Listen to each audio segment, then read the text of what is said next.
Joni, we want to talk about the grapes now, right? Yes, we're ready for that.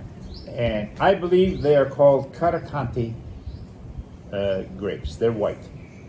Andrea has done a lot of research with an agronomist and all this stuff, and he works for a big wine company in the Gambino family, and he knows, and Lara knows.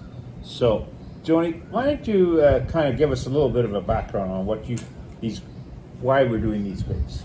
Well, okay, the vines we're planting are the Caracanti grape. They are an ancient white wine grape variety from eastern Sicily, where we are actually located. It is thought to have been growing on the volcanic slopes of Mount Etna for at least 1,000 years. There are around 200 hectares or 500 1,000 years? acres. Sorry? 1,000 years? Yeah, 1,000 years, Jesus. yes. There's 500 acres or 200 hectares of it of these plantings. That's right it? On the island, yes. Basically there are very few vines like this elsewhere in the world. So this is a very exclusive high-end grape that we are planting. Yeah, and we're in this particular region, right? Yes. I'll tell you a little bit more about the variety. Okay. It's known for its acidity. Yeah. And it has high yields. Right.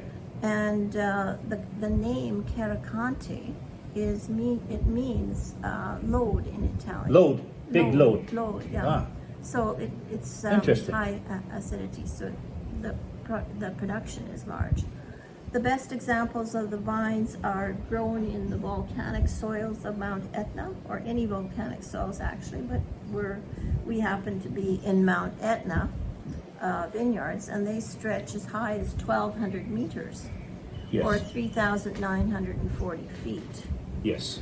But our vineyard is located at about 750 meters on Mount Etna. Correct. So it is in the ideal location for the Caracanti vine, according to the agronomist. Yes.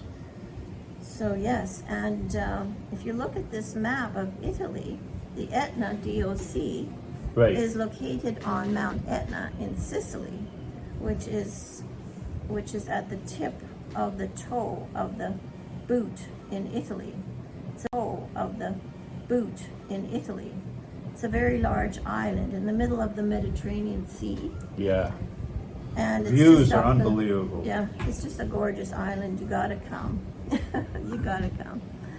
So, anyways, this DOC that we are involved in. And the crazy thing is, it doesn't even reach all the way around the mountain. No, it's like It starts shape. what's that? Where does it start? It's a crescent shape starting in like on the tip, on the northeastern side of the mountain. Yes.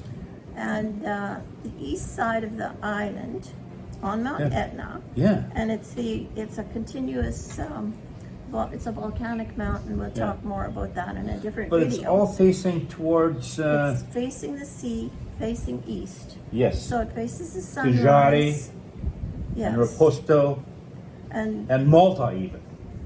Yeah, Malta is in the south. Yes, the southern region will face Malta, correct. But its elevation is the crescent shape of the mountain. The elevation is 400 to 500 meters up to 1,000 meters, or even a little higher sometimes in some cases. But very, very interesting to be living in that region. Yeah. Small DOC. We didn't even know this when we went there for the first time. No, but we're learning after years. Yeah, bits and pieces Yeah. come to us, and it's so interesting. Yes. Interesting. Yes. Then we have another map here that shows the 133 contradas of Etna at the top of the Italian viticulture, and you can see here where we are located is in the large red area right in the middle. It's called Mascali. Mascali. Yes. The region is Mascali. The DOC area is called Mascali, also the region in the area. And it faces directly to the Ionian Sea. And Ionian coffee. Yeah, another video. And the sunrise to the east. Yes.